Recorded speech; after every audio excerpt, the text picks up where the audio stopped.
Hey, what's up mga bro?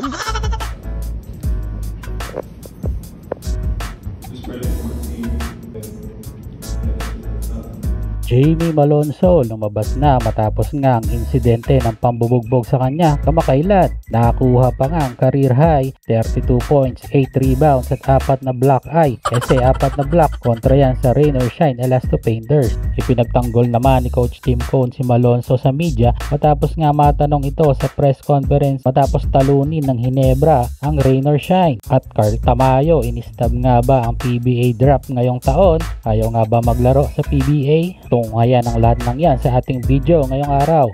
Pero baka naman pwede ka mag-subscribe sa aking channel na medyo malamiyak.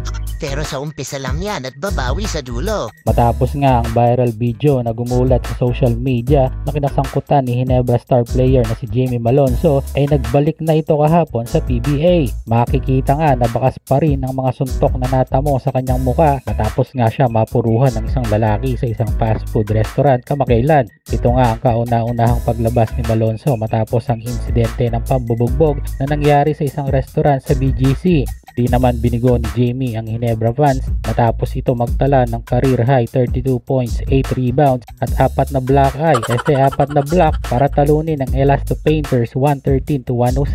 Ayon naman kay Malonzo, napakabigat ng pinagdadaanan niya ngayon matapos nga ang insidente, pero nagpapasalamat pa rin siya sa kanyang Hinebra family at hindi siya pinabayaan ng mga ito. Ayon pa kay Malonzo ay nahirapan siyang mag-focus sa laro dahil na rin sa ingay at chant ng mga fans patungkol sa kanya. Pero masaya siya at nakapag-focus siya ng maayos at nagresulta naman ito ng maganda.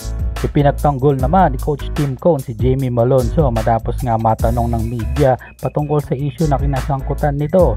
Ayon kay Coach Tim ay hindi raw tama na tanongin si Malonzo sa isyong ito dahil basketball daw ang pinag-uusapan nila at hindi nga ang mga issue sa labas.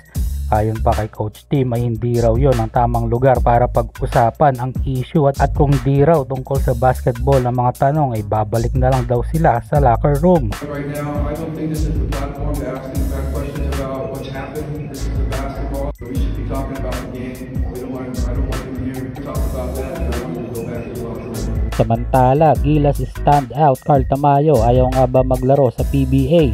Ito nga ay matapos mabanggit ng agent ni Carl Tamayo na hindi nga raw sasabak sa PBA draft night ang 6'8" forward ng Gilas dahil may mga ibang option nga daw silang tinitignan at marahil ay hindi kasama ang PBA sa mga ito. May mga balita kasi na 7 offer mula Japan at isa galing Korea ang dinidil ng kampo ni Carl Tamayo, kaya naman suntok sa buwan kung papasukin pa niya ang PBA.